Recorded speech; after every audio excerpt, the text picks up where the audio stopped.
Good morning, all of you. I'm going to change the wavelength a little and show you a PowerPoint presentation. A presentation I worked for you, not yesterday, day before yesterday. Let's get going. I want to save my time because time is ticking. It's a very interesting shift. I was preparing this presentation on public service. I wanted to understand what is public. This is where I started. As I was launching it, I got a little forward from ChatGPT. And it talked about Bhagavad Geeta, and he said Bhagavad Geeta unlocks the wisdom of Krishna. It says you can ask any question. I'm asking a question, I'm searching in Googles, in Wikipedias, etc., what is public service to do my research. And I got a forward. Look, something like, you need something? Here you are. So here it is. And this Bhagavad Geeta thing came, unlocking the wisdom of Krishna with ChatGPT. And I thought, let me play the game. I was searching what is ChatGPT, and I decided to do this naughty thing. So I started to ask. I asked Krishna. He says, Krishna, what is public service? I asked ChatGPT. And Krishna said, it's serving the public, it's benefiting the community, it's volunteering, it's improving the lives of others, it's creating a better world. I couldn't find a better answer than this. I decided to accept it. It is an act of serving the public, it's benefiting community, it's volunteering, and as Mr. Lalit also said, law as a public service is volunteering when he talks about internships, improves the lives of others, as he also mentioned, go to the rural areas, help improve, create a better world. What better answer? I was quite impressed. So I went to the next question. And I said, can we have good public service? I asked Krishna. And Krishna said, yes. Bhagavad Gita teaches that public service is an important part of spiritual growth. It's an act of selfless service. I liked the answer and I believed in it. Then I went back again. I asked the next question. And the next question I asked was, is the public service viewed like this in today's world? Where it's talk about selfless work? And Krishna says, I cannot answer this question, as it is not related to Bhagavad Gita or my teachings. It's very interesting, because I took the Bhagavad Gita to the current world. That is the public service viewed like this in today's world, which is an act of selfless service. So I still go back and ask. I don't give up. And I said, why do people deviate from the path of real public service? And Krishna says, according to Bhagavad Gita, people deviate from the path of real public service because they're driven by their own selfish desires and attachments. They become attached to the material world and forget their true purpose, which is to serve the divine. Here, you can call it humanity. They become distracted by the pleasures of the material world and forget their spiritual duties. So I ask my next question. So I say, how can we keep them on the path of true public service, Krishna? And Krishna answers on the ChatGPT, Radhey, Radhey. According to the Bhagavad Gita, the path of true public service is to act without attachment or expectation of reward. We should strive to do our duty without any thought of personal gain or recognition. We should also strive to be impartial and unbiased in our actions and to serve the greater good. Oh, great. So I said, wow. Then I asked Krishna, how can we create such public servants? Because that's our challenge today. And that's my focus. And Krishna says, Radhey, Radhey. Imagine, it keeps saying Radhey, Radhey. The Bhagavad Gita teaches us that public servants should be selfless and devoted to the welfare of the people. They should be honest, just, and compassionate. They should be willing to sacrifice their own interests for the greater good of society. They should be wise and knowledgeable, and they should be able to make decisions that are in the best interest of the people. So I ask the next question. I say, what should the public servants do to remain on this path? Krishna. And he says, too many requests. Try again after but 1 minute. But there's too many questions, got bored of me. But I went on. I waited for exactly a minute and I asked the next question. What should the public servants do to remain on the right path of service, Krishna? And Krishna says, public servants should strive to serve the people with integrity and honesty. They should always act in the best interests of the people and not be swayed by personal gain or ambition.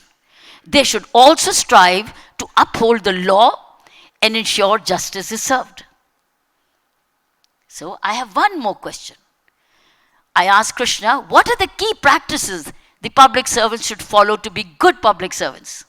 And Krishna says, Radhey, Radhey. The key practices of public servants are to be honest, just and compassionate. They should always strive to serve the people with integrity and fairness. They should always be mindful of their actions, and strive to do what is right and just. I have one more question. Krishna, any practices the public servants can follow to be like this? Krishna says, too many requests. Try again after 1 more minute. Isn't that interesting? It says too many requests, but it does not. Then it last but not the least, it says, any key practices I ask again, they can follow to be like this? Krishna says, the Bhagavad Geeta teaches us to practice yoga, meditation, and self-reflection. I think the key is here self-reflection, self-audit. These practices can help us to cultivate a sense of joy and peace in our lives. Additionally, it is important to be mindful of our thoughts and actions and to strive to act with kindness and compassion. I couldn't find better answers. It goes to our root of our being, our DNA. That's what public service is. And this is all on ChatGPT. Friends, I thought, let me now take you to what is good governance. According to the United Nations Economic and Social Commission for Asia and Pacific. These are all the components of good governance. One which is accountable in a time-bound manner. One which is transparent, now using great technology to become more transparent. One which is responsive, again, visibly or through use of technology. One which is equitable and inclusive. That's what you see in most of the policies which is being claimed at. One which is effective and efficient. One which follows the rule of law. One which is participatory with lots of town halls, consultations, consensus-oriented. These are, friends, the characteristics of good governance as far as United Nations Economic and Social Commission for Asia and Pacific.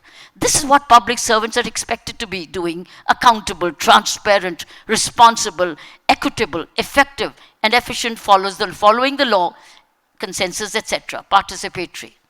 I wanted to show you something very interesting, which I thought I would. It's an African proverb. It says, the dog is not barking. If the dog is not barking, when the thief is stealing, it means both are friends. I want to now share with you, before I get into the Q&A with Kaveri, is 5 good practices for public officials. To be humble and to be honest, these are the 5 key practices I followed to the hilt as Lieutenant Governor Puducherry. And they delivered. And they worked. But since it's not coming from Harvard, it doesn't make much sense. Had it come from a Harvard research, that would have been called a Harvardian model. It won't be called Puducherry model, because it's not come from Harvard or Columbia. But it is a model. If we start following, it will work for public officials, and we are bound to have better governance. Number 1 is the redressal system, where in Pondicherry, any complaint which it came was totally digitized and tracked. It was tracked. Every grievance redressal system, every grievance. however big or small, little or little whatever. It was consequential or whatever. Our approach was, why should people wait to be served? And what did we do? All sources were tapped. Social media, open house, toll-free, WhatsApp, emails, postal, portal, all these were tapped. Grievances reserved were acknowledged, recorded and tracked with government departments for redressal. Petitioners were staying connected with their grievances was satisfied. We would pick up the phone and check. Anybody from here from Pondicherry background can probably say yes or no. Go up and say, don't please me. Go up. Do you remember? How was it? Sorry? Transparency. But did you experience it or you heard it? You experienced? We lived it, friends. If we start doing this in every level, chota level to bada level, every level, if grievance redressal system is properly tacked, you have an app, the mygovernment.in right now. Many times when people say, kisko shikayat kare, I say, go to mygovernment.in. It's tracked and it's sent to the department. After that, I do not know what happens. But if every department from the tehsil level up here, we develop the system of grievance redressal, it will work.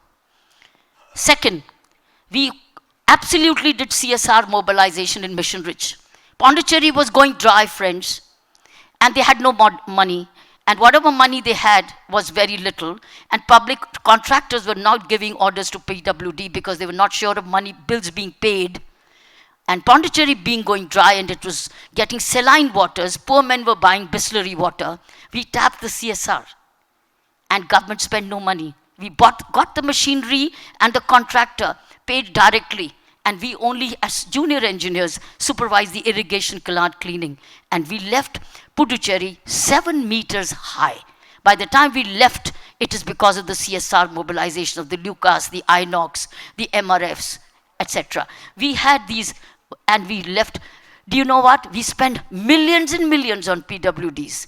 If we tap most of these companies which have this machinery as CSR responsibility, we will save crores and crores of rupees and genuine good work would have been done. This is something which can be tried on to make India water rich. I do not know if any politicians from Tamil Nadu are sitting here, but this is something which can be done because you got the Larsons and Tubros of the country here. Third, good practice. WhatsApp groups across rank and file. I had a WhatsApp group from Lieutenant Governor, Chief Secretary, all secretaries, directors of the government with me. Every day we would share the news, whether it's coming through the New Indian Express, etc. Whatever was the news of the day, we all shared because everybody was not reading all papers. But we made them read the important news, what was challenging us. And this is how we connected from Lieutenant Governor, Chief Secretary, all secretaries, deputy directors, and a certain politician came and disbanded the whole WhatsApp, saying this is not required because it was providing transparency and accountability. I had to reinstitute it to get that gap going. Even the bureaucrats did not want it, but we had to do it. Fortunately, I was in that position to insist on it, and we got it. That WhatsApp gap, it was naming and shaming and recognizing. Why can't we have WhatsApp groups from top to level? Vice Chancellor to HODs and teachers have a chat, share a message. Even if something is not palatable comes up, you can have a discussion. But allow free flow of communication of this, and I tell you it worked. It works. It provided that internal interaction.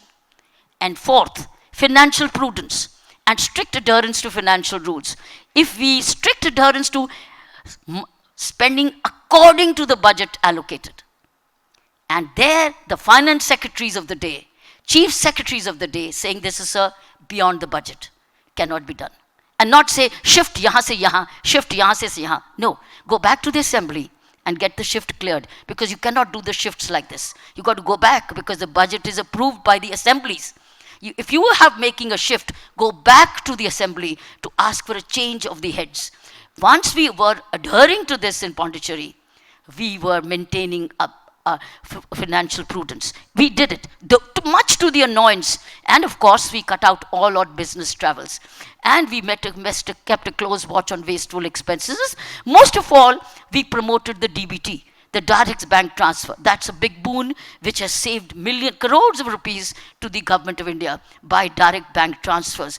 In Pondicherry, this decision of the Secretariat was challenged right up to the courts, highest courts, and the highest courts upheld the decision of the executive to see that DBT is practiced. And imagine, we had to go right up to the highest courts to get an endorsement because it was hurting certain money bags which were getting filled up otherwise. And last but not the least, focus on officers-led field visits. Field visit is very important. Why can't the collectors, the chief secretaries, the DGPs, the SPs, the DIGs, the education secretaries, the health secretaries, the law secretaries, anybody spend at least 1 hour in the field? Rural secretaries, 1 hour in the field? Just 1 hour, go visiting villages, go visiting schools, go visiting dispensaries, go visiting the colleges, go sit in the class and see how the teaching is happening. Why not? Why not? I'm not preaching. As Lieutenant Governor, I cycled the city, Pondicherry, over every weekend. I biked and cycled around to see how things were happening.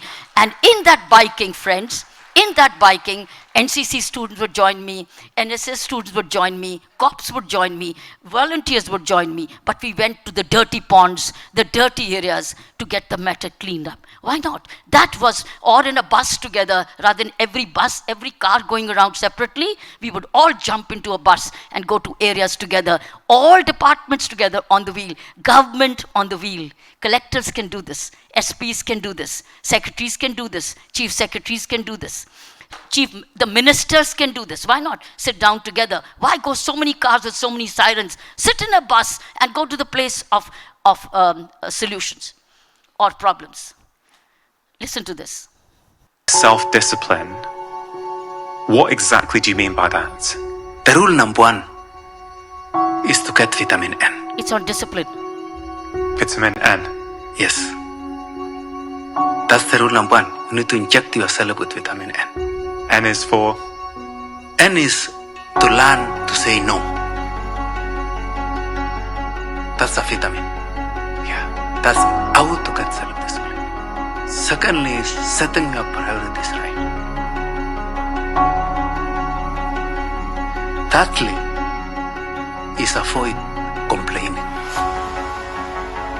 Those are the 3 factors which can lead you to self-discipline. That to me, that's your presentation as I organized for you the day before yesterday. And the last one was the vitamin N, learn to say no.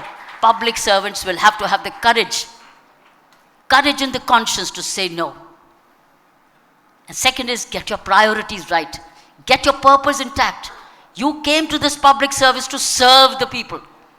Keep that purpose right before your eyes. And stop complaining. Saying, "Main ye nahi kar saka, I couldn't do this because of this reason." No reasons. You do what you're supposed to be doing and do it the right way. So vitamin N and priorities right and no complaining. If these 3 things also are followed by the public servants of India, India will be different in another 2 years. Thank you and Jai Hind. Keep that. Kiran, we have just about 2 minutes. So I want to ask you a quick question. Firstly, I think I would rather ask Kiran than ChatGPT. I think you make much more sense. But you've been an IPS officer, you've been a politician, you've fought an election as well. You've been an individual in public service as well. Which has been your finest role in public service? In which do you think you've contributed the most? Pondicherry. Okay. And why is that? Because I had the holistic approach. I had total administration, governance, I had the power, the resources, and then the position, and the rules and the law, and the judgments of the courts. I could do the best. I emerged, I could contribute to the maximum. But do you feel that you were let down by the politicians who perhaps didn't support you all the way? Could you have done much more? No, if they were letting me down, the courts were pulling me up. No, And they I brought mean me by, They did, in the sense that your term was curtailed. No, my term wasn't curtailed. I did almost 4 years Yeah. and 10 months. I didn't need to do more. Right. Will you ever contest an election again? Never again. Why is that? That's not me. Okay. I'm not transactional by nature. I'm Right. very, very transformational and giving by nature. So, could we request the Prime Minister to appoint you in some other role? No, and sir. what would it be? The Prime Minister has enough to do. Don't bother him. Right. I'm so sorry we can't take questions for Kiran, but you know she's so accessible. You can ask her anytime. We've absolutely run out of time for the session. Thank you so much, Ms. Bedi, as always, for enlightening us and for showing us both the power and the limits of ChatGPT. There are certain questions even ChatGPT can't answer. जो मैंने पूछा वो तो ठीक बोला. हाँ, but वो busy भी था ना था. हाँ? कभी-कभी busy भी था ना. Too many questions. नहीं तो भी 1 minute में जवाब दिया. Okay. It was prompt. In fact, it really measured up to. Otherwise, I want to present it to you if But- it was not correctly done. But I would rather ask you than ask ChatGPT. It's exactly. It was going by my thinking. Okay. It was Mr. going Chawla by- is telling me to keep quiet now. Okay. No. Thank you. Believe me, if it was not with my thinking, I wouldn't have included it.